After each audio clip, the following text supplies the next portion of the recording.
All right, here we go. Well, everybody, welcome to another edition of Art Brunch. Hope you're enjoying this series on wisdom. Oh, here's Alexi. Deal.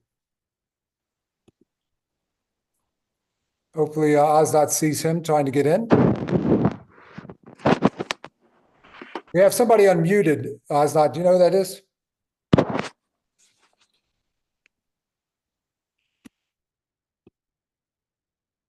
Okay. First, a couple of announcements. Again, we have a current art exhibit, but because of the holidays and everything that's crazy, we couldn't work in a opening. So we're going to work in a closing reception. That will be January 11th. That's a Thursday, 5 to 7 p.m. here at the Off-Broadway Gallery at Pine Street Church in Boulder, Colorado. So if you'd like to attend, I hope you will. There'll be wonderful refreshments around, and the artist will be here, and we'll be able to discuss the artwork with you. So hopefully you can make it. Also, a significant portion of the proceeds of any sales goes towards the support of my work here as well with my arts mission. So keep that in mind when you arrive. Bring a checkbook. Also, want to announce that we are going to do our first art pilgrimage to Italy inquiry meeting. That will be January 13th, Saturday, at 10 a.m. Mountain Standard Time. The trip is in October 2024. However, the meeting, of course, is January 13th, 2024. So, so hopefully you can attend that if you have any interest. Don't create barriers right up front. Just if you have any sort of interest, please show up for that meeting. I'm going to send out, or let me know you want to show up for that meeting. I will send out a Zoom link to everybody. Probably a week ahead of time. So keep that in mind. All right, here we go. I have to admit, first of all, this is the Hindu tradition. Some of you might not be familiar with it, but here it is. I have to admit that finding art that illustrates the content of this presentation wasn't easy. At least art that I think that you would have an affinity for. This relief is one of the more impressive pieces.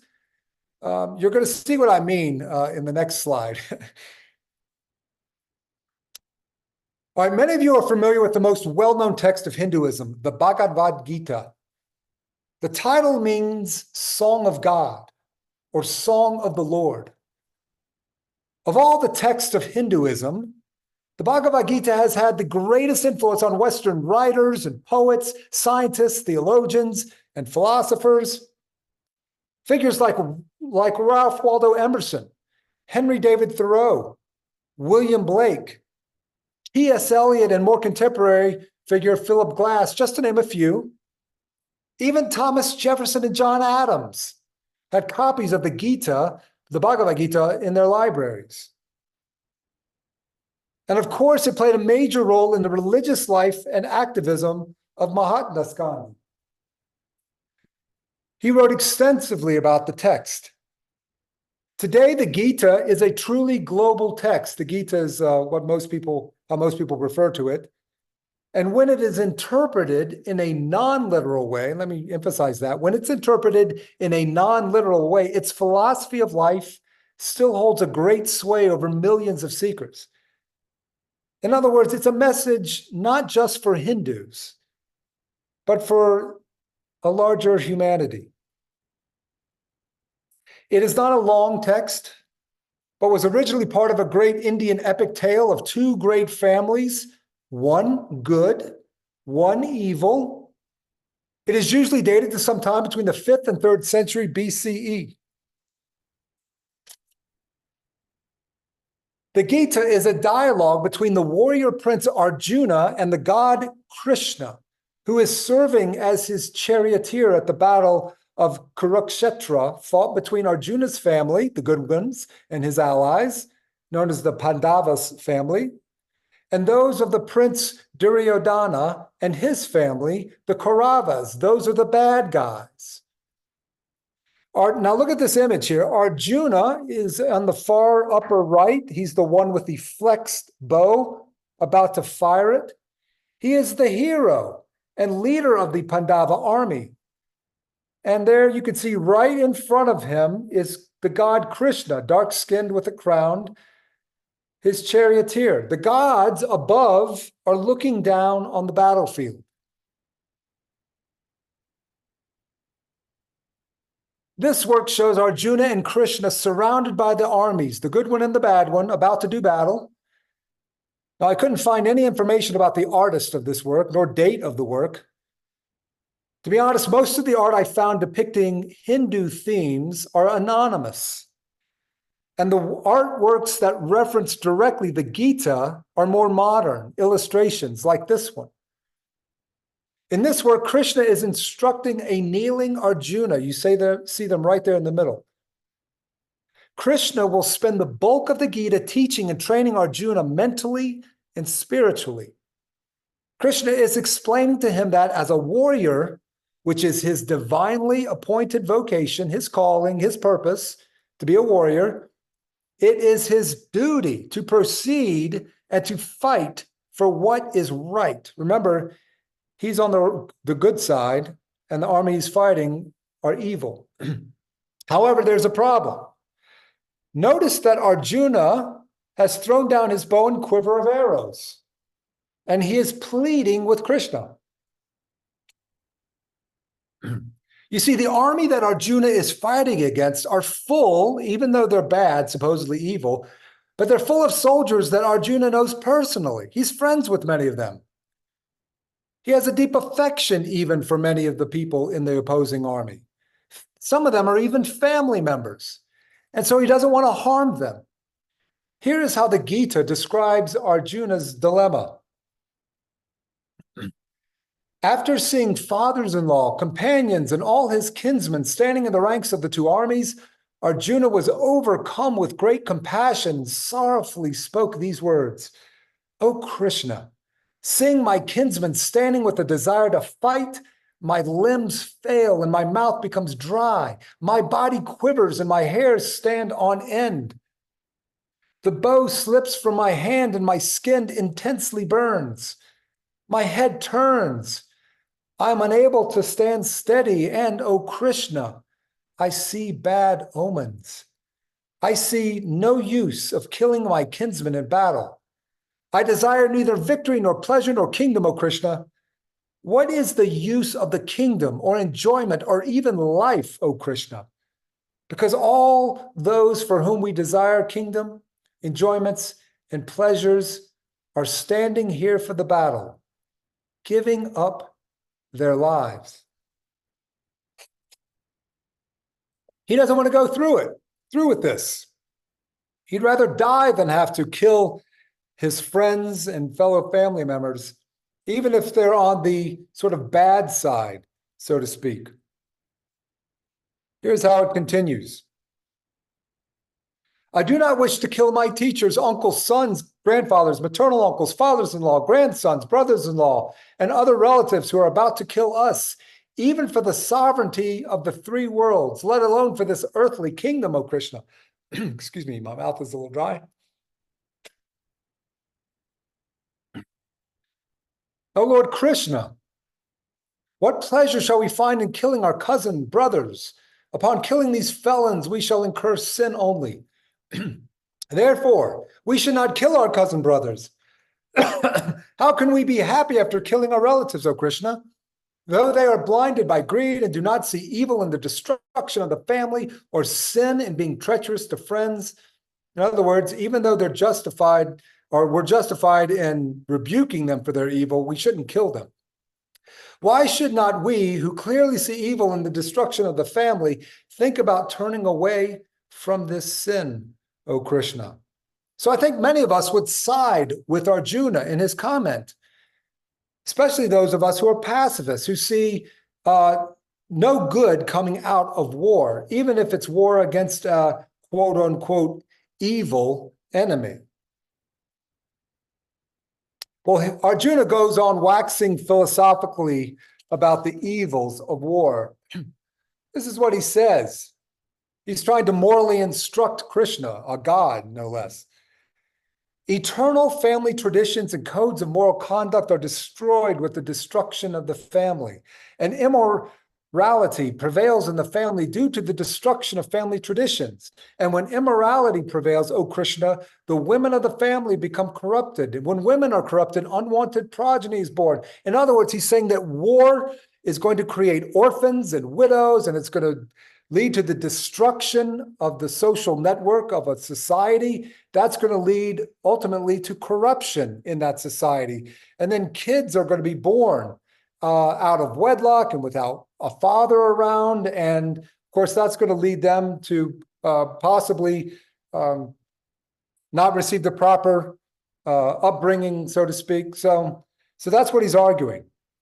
He says, this brings the family and the slayers of the family to hell. In other words, for doing this, he himself will have to go to hell because the spirits of their ancestors are degraded when deprived of ceremonial offerings of love and respect by the unwanted progeny. These kids, these orphans, because their fathers have been killed in war, are going to be unwanted and not experience the love that they deserve. The everlasting qualities of social order and family traditions of those who destroy their family are ruined by the sinful act of illegitimacy. We have been told, O Krishna, that people whose family traditions are destroyed necessarily dwell in hell for a long time.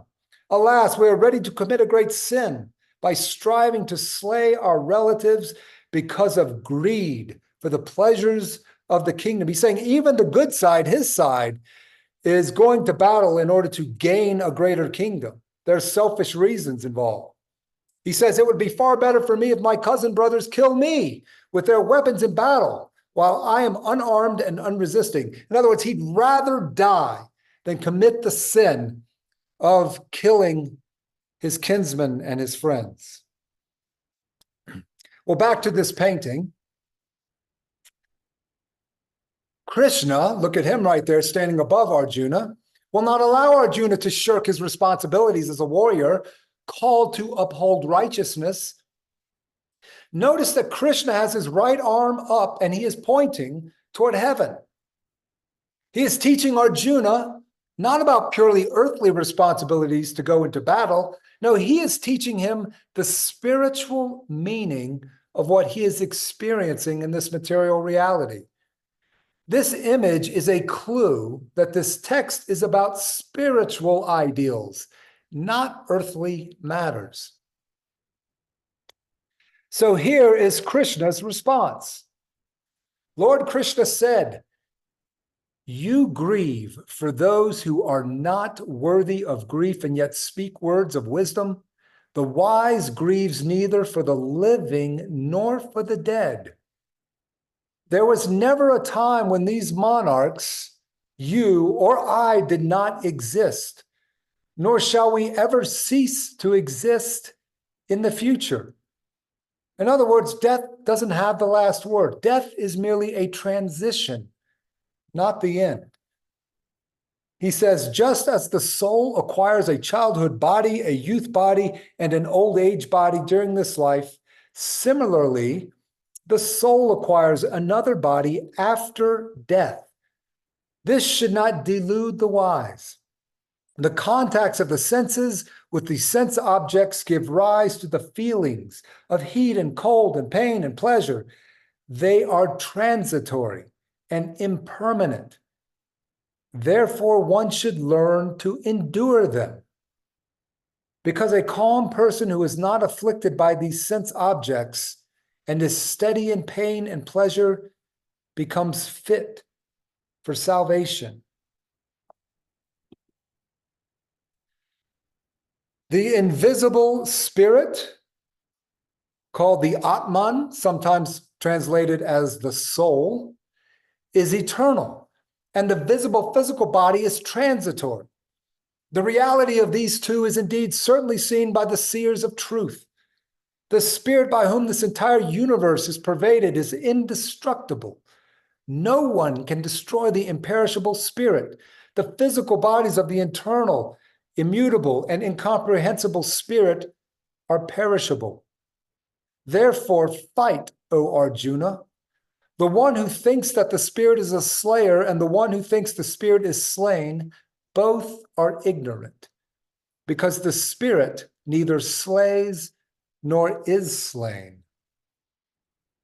The spirit is neither born nor does it die at any time. It does not come into being or cease to exist. It is unborn, eternal, permanent, and primeval.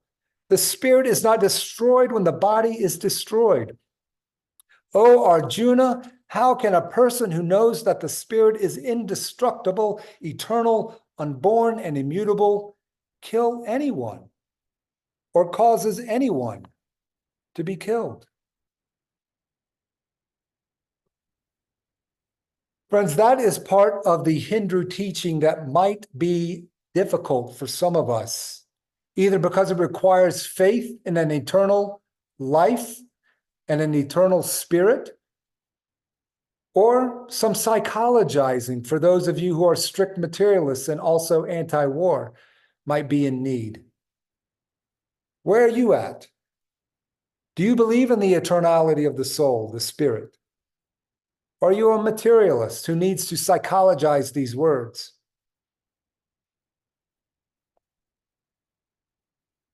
Krishna is teaching Arjuna that what is essential is his spirit or soul, which is eternal. His body is just a temporary vehicle for his soul to experience this physical reality. Same thing for those he will fight against in battle. What is ultimately real then is what affects the soul, not the body.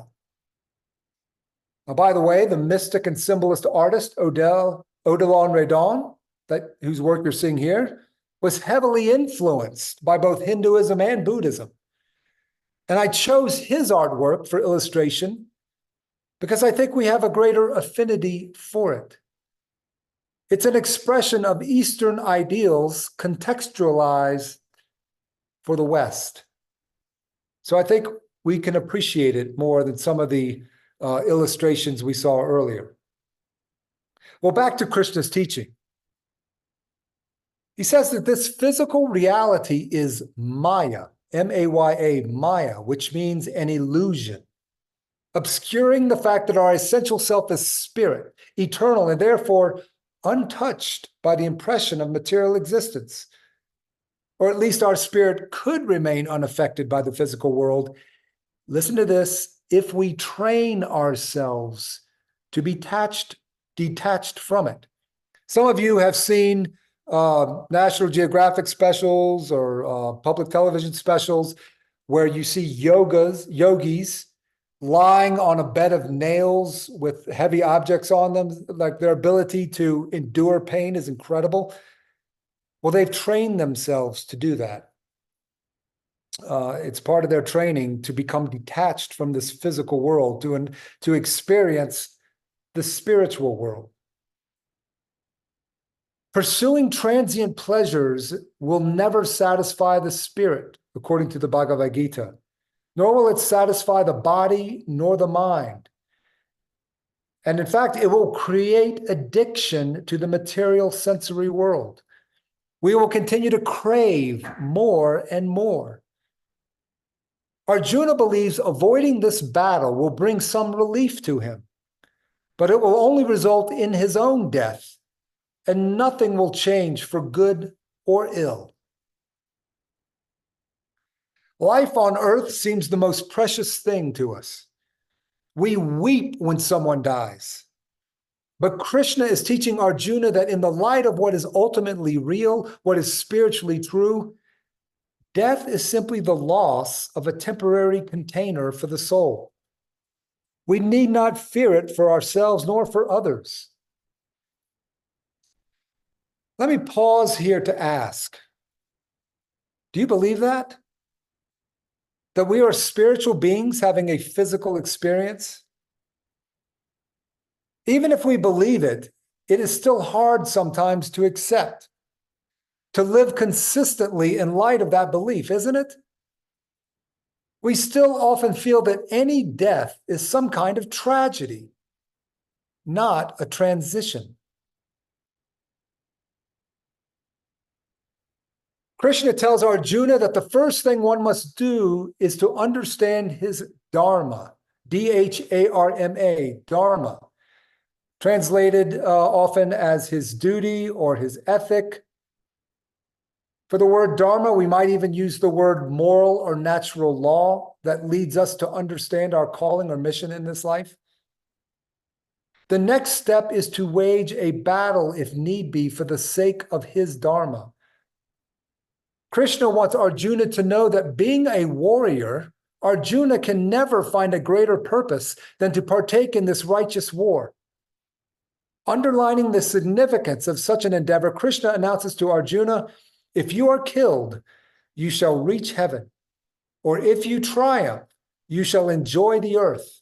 So stand up, son of Kunti, firm in your resolve to fight.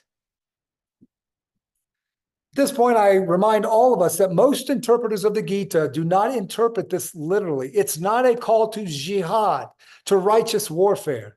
The battle is symbolic of our own spiritual and psychological battles in life. Now notice the conch shells they are blowing. The conch is a significant symbol in Hindu art. The sound of a conch resembles the sound of Om, the primordial sound of creation, the all-encompassing vibration of the universe. Om is also interpreted as the knowledge about the soul, our true self, the Atman, that which is one with Krishna, or if you prefer, that which is one with ultimate reality. This image clearly demonstrates what the vast majority of Hindus believe, that the Bhagavad Gita is not a story about just war. The story of going to battle is an analogy meant to express deeper spiritual truths and the true nature of reality. There's another significant teaching that Krishna imparts to Arjuna. When Arjuna expresses concern about the outcome of the battle and his role in it, Krishna instructs him, you have a right to perform your prescribed duties, but you are not entitled to the fruits of your actions. Never consider yourself to be the cause of the results of your activities, nor be attached to inaction. In other words, we are called to fulfill a purpose, to live a vocation, regardless of whether worldly success follows. Many artists must bear the burden of this teaching. Our actions may not bear the fruit we desire. We still must act. Well, there's more to the Bhagavad Gita than I have presented here, but I didn't want to overwhelm you. So I selected a few of the main teachings that have had the greatest impression on the West. To sum up these teachings of the Gita, one, this physical reality is simply Maya, an illusion obscuring the true reality that we are pure spirit or an eternal soul. And whatever happens to us during our earthly sojourn is ephemeral. Two, therefore, we should remain detached from material things. We must not crave what will never last. Three, we also have the teaching that we all have a purpose or role in life that we must fulfill. And four, in fulfilling that role, we shouldn't concern ourselves with the outcomes which bring unnecessary worry and stress. We simply perform our duty to the best of our ability. That is all we are called to do. If it bears desirable fruit, so be it. If it doesn't, so be it. Can we be satisfied with such a teaching? In your eyes, is this a wise program for living?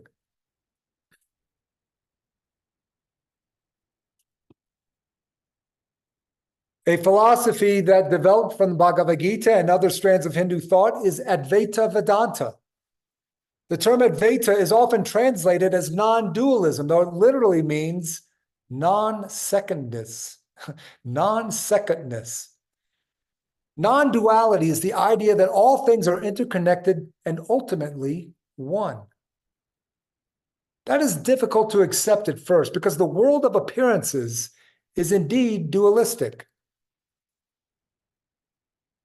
I don't appear to be you and you aren't me. And I am not the moon, and you are not the tree growing in your backyard. We are separate beings, right? My senses, my whole experience tell me it's so. But again, this is Maya, an illusion, according to the Gita and Advaita Vedanta. And think about this for a moment. The second I see myself as separate and completely distinct from you, the seeds of judgment are instantly planted in the soil of my mind and heart. And that will ultimately lead to divisiveness and conflict. We now live in an environment of highly charged dualism, tribalism, fundamentalism, either-or thinking. This is dualism, and it is leading us into perpetual conflict and ultimately, I'm afraid, self-destruction. Now, for many scientists, but not all, I need to point that out, not all believe this, but many do, the world of quantum mechanics tells us that all is indeed interconnected. Some interpret quantum mechanics philosophically and spiritually. For them, the universe is made up of space filled with fields of vibration, interconnected, unified, and in constant communication, where distance and time are of no consequence. And if you believe there is something to near-death experiences, I'm personally fascinated by near-death experiences, the ones who have NDEs and tell their fascinating stories also bear witness to a dimension of existence that is non-dual in nature. So I suppose belief in the Advaita Vedanta philosophy requires a combination of faith and reason. It is no longer considered irrational by many of our greatest philosophers and scientists to believe in a non-dualistic reality. In Advaita Vedanta, the ultimate reality is known as Brahman. Brahman. In chapters 10 and 11 of the Gita, Krishna is revealed to be the same as Brahma. In reality, Brahman or Krishna is pure consciousness. And we, possessing consciousness as well, are one with Brahma. We have the spark of divinity, the seed of Brahman within us. We ultimately are one with the ultimate creative source of the universe, even if we fail to experience this reality. Does this seem strange or difficult? Well, consider what the great physicist Max Planck had to say about it. Planck on the left was a mentor to Albert Einstein. He said, I regard consciousness as fundamental. I regard matter as derivative from consciousness. We cannot get behind consciousness. Everything that we talk about, everything that we regard as existing, postulates consciousness. And here is another quote from Planck, perhaps even more controversial for some in the scientific community. He said, all matter originates and exists only by virtue of a force which brings the particle of an atom to vibration and holds this most minute solar system of the atom together. We must assume behind this force the existence of a conscious and intelligent mind. This mind is the matrix of all matter. Quite a statement from one of our most recognized scientists.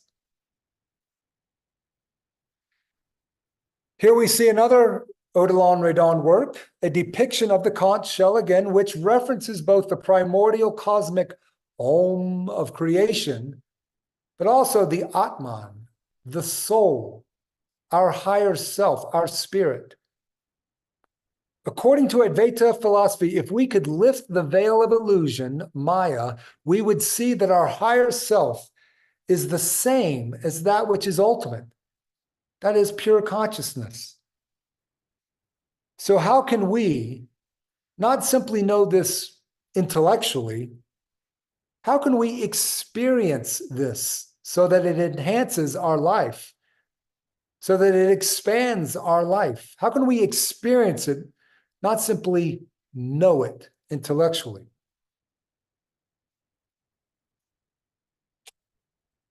That is the purpose of spiritual exercises like meditation, contemplation, and yoga. It helps lift the veil of Maya so that we see ourselves and our world for what it truly is, interconnected and ultimately one. When we realize this, we experience the world as a creative expression of pure consciousness. A prominent symbol in the art of both Buddhism and Advaita Vedanta is the lotus. Just as the lotus flower beautifully unfolds, so too our consciousness towards spiritual awakening. The lotus represents the growth of the individual from the muddy waters of ignorance to the light of enlightenment.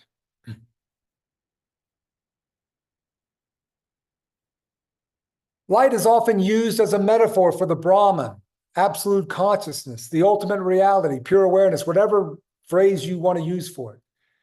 This light of consciousness is said to be the same in all beings, and it is the underlying reality behind all apparent diversity. Through the practice of meditation and self-inquiry, and even contemplation of particular artworks, such as these, one can come to realize that the ultimate reality is not separate from oneself, but rather is the very nature of one's own consciousness. This realization leads to a state of greater tranquility.